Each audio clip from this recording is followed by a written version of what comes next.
தேநீர் விருந்து நேற்றே சொன்னான். திருமாவளவன் புறக்கணிப்பேன்னாரு, காங்கிரஸ் புறக்கணிப்பேன்னாங்க. அப்போ நான் சொன்னேன், ரெண்டு பேரும் தேச விரோதி. திருமாவளவன் இந்தியா பாகிஸ்தான் சண்டை நடக்கும்போது பாகிஸ்தானுக்கு ஆதரவாக அறிக்கை விட்டார்.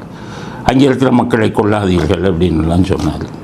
அப்போவே சொன்னவங்கெல்லாம் தேச விரோதிகள். இவங்களுடைய சிட்டிசன்ஷிப், குடியுரிமையை, இந்திய குடியுரிமையை யார் எதிராக பேசுகிறார்களோ இந்தியாவிற்கு எதிராக, அதுவும் குறிப்பாக போர்க்காலங்களில் அவனை பூரா குடியுரிமையை ரத்து செஞ்சு பாகிஸ்தானுக்கு விரட்டுங்கன்னு சொன்னாங்க.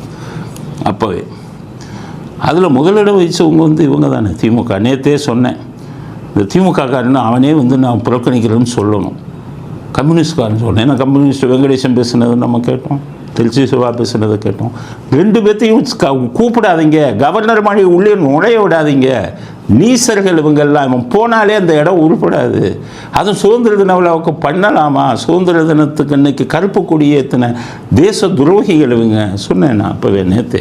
நல்ல வேலை, இப்போ கவர்னர் முடிவெடுப்பதற்கு முன்பாக திமுகவும் கம்யூனிஸ்டும் அவங்களே முடிவெடுத்துட்டாங்க, நாங்கள் புறக்கணிக்கிறோம், எங்களுக்கு போகலன்னு. நல்ல வேலை, கிட்டத்தட்ட உங்களுக்கு ஒரு ஒரு 50-100 டீ செலவு மிச்சம் அரசாங்கத்துக்கு. அதனால் இவர்கள் உள்ளே போகிறதுக்கு தகுதியற்றவர்கள். அவர்களே புறக்கணிச்சிட்டாங்க. கவர்னரும் திருப்பி சொல்கிறாங்க, மறுபடியும் இந்த ரிப்பப்ளிக் டே இதுக்கெல்லாம் இவங்களை கூப்பிடாதீங்க. இவர்களை கூப்பிட்டால் அந்த நாட்டின் எதிரிகள் அவர்கள், நாட்டுக்கு துரோகம் செய்தவர்கள். அதனால தான் இயற்கை சக்தியை அவர்கள் மனசை மாற்றி அவங்களே அந்த இடத்துக்கு போகக்கூடாது அப்படிங்கிற ஒரு சூழ்நிலையை உருவாக்கியிருக்கு. ஏன்னு கேட்டிங்கன்னா, இப்போ ஒரு இதில் முதலமைச்சர் கொடியேற்றுவார். இதுக்கு சுதந்திர தினத்துக்கு ஒருத்தர்னா கவர்னர் ஏற்றினாருன்னா, குடியரசு தினத்துக்கு முதல்வர். அப்போ கருணாநிதி கொடியேற்றும் போதெல்லாம் நான் அவ்வளவு மனது வருத்தப்பட்டு, இதே வாய் தான் சொன்னது, இந்தியாவுக்கு சுதந்திரம் கொடுத்த அன்னைக்கு கருப்பு கொடியை ஏற்றியது இதே ஆளுங்க தான். அவர்கள் கையால் சுதந்திர கொடி ஏற்றுறது நாட்டுக்கு அவமானம். அது மாதிரி இப்போ எல்லாம் புறக்கணிச்சிட்டாங்க. இதில் வேடிக்கை பாருங்கள், விஜயும் புறக்கணிக்கிறார். இப்போ தெரியுதா விஜய் அடையாளம் தெரியுதா? விஜய் யார் ஆளுன்னு இவங்களுக்கு தூய்மை பணியாளர்களுக்கு கண்டனம் தெரிவிச்சிருக்காரு, கைது செஞ்சதை. எங்கள் பணியில் வீட்டில் இருந்துகிட்டே கண்டனம் தெரிவிக்கிறார். போராட்டத்துக்கு வாங்க, சும்மா பார்த்துட்டு போனால் போதுமா? இப்போ சுதந்திர தினத்துக்கு புறக்கணிக்கிறீங்க, கவர்னருக்கு தேநீர் விருந்தை புறக்கணிக்கிறீர்களா, இல்லை சுதந்திர தினத்தை புறக்கணிக்கிறீங்களான்னு தெரியணும். நீங்கள் ஈவே ராமசாமியின் வாரிசு. நீங்கள் போன எலெக்ஷனுக்கு வரும்போது சைக்கிளில் கருப்பு சிவப்பு கலர் போட்ட சைக்கிளில் ஓட்டு போட்ட ஆள் நீங்கள் யாருடைய ஏஜென்ட்டு, யாருடைய கையாளுங்கிறது நீங்கள் ஈவே ராமசாமியை ஒவ்வொரு பிரச்சனையிலும் பேசும்போது தெரியும். மத்திய அரசு பேசும்போது எல்லாம் ஒன்றிய அரசுன்னு பேசக்கூடிய திமுக ஏஜென்ட் நீங்கிறது உங்கள் மேலே குற்றம் சாட்டுறேன். இல்லைன்னா சுதந்திர தின விழாவை புறக்கணிக்கலாமா?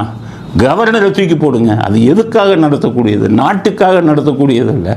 நாட்டுக்காக பண்ணக்கூடிய சுதந்திர தினத்தை புறக்கணிக்கிறீங்கன்னா நீங்களும் தேச துரோகிகள் பட்டியலில் சேர்ந்துட்டீங்கிறது தானே. பார்த்துல பண்ணணும். யாரை புறக்கணிக்கிறீங்க? 200 கோடி பணம் வாங்கிறதுக்கு நீங்கள் இது கொடுத்தது, அடித்தளம் அமைத்து கொடுத்தது இந்த நாடு, குடியிருப்பது இந்த நாடு. பனையூரில் பெரிய பங்களா கட்டி குடியிருக்கீங்களே, அது இந்த நாட்டில். இந்த நாடு தான் உங்களுக்கு இடம் கொடுத்தது, உங்களை வாழ வைத்தது இந்த நாடு. அந்த நாட்டுக்கே துரோகம் பண்ணிட்டு படத்துக்கு 200 ரூபா வாங்குகிற நீங்கள்லாம் அந்த நாட்டுக்கே துரோகம் பண்ணி இந்த தேச விரோதிகள் பட்டியலில் சேர்ந்து போகிறீங்கன்னா உங்களுக்கும் தமிழ்நாட்டு மக்கள் சரியான பாடம் கற்பிப்பார்கள் அப்படிங்கிறது தான் விஜய்க்கு எதிராக எங்களுடைய கருத்தாக பதிவு செய்ய விரும்புகிறோம். இதெல்லாம் நீங்கள் பண்ணவே கூடாது. யாராச்சும் உங்கள் கட்சியில் ஒரு ஆள் அனுப்பி போய் கட்டி சாப்பிட்டு வாயானா முடிஞ்சது. ஆனால் புறக்கணிக்கிறோம்னா அது யாரை புறக்கணிக்கிறீங்க? நாட்டை புறக்கணிக்கிறீங்க, சுதந்திர தினத்தை புறக்கணிக்கிறீங்க. எவ்வளவு கஷ்டப்பட்டு வாங்கின சுதந்திரம் தெரியுமா? எத்தனை பேர் செத்தான் தெரியுமா? எத்தனை பேர் உயிரை கொடுத்தான் தெரியுமா? அப்படிப்பட்ட சுதந்திரத்தை வாங்கின இந்த நாட்டில் அந்த தினத்தை புறக்கணிப்பவர்கள் தேச விரோதிகள் அப்படிங்கிறது தான் என்னுடைய கருத்து. அது விஜயாக இருந்தாலும் சரி, ஸ்டாலினாக இருந்தாலும் சரி அப்படிங்கிறது அடுத்த கட்ட கருத்து.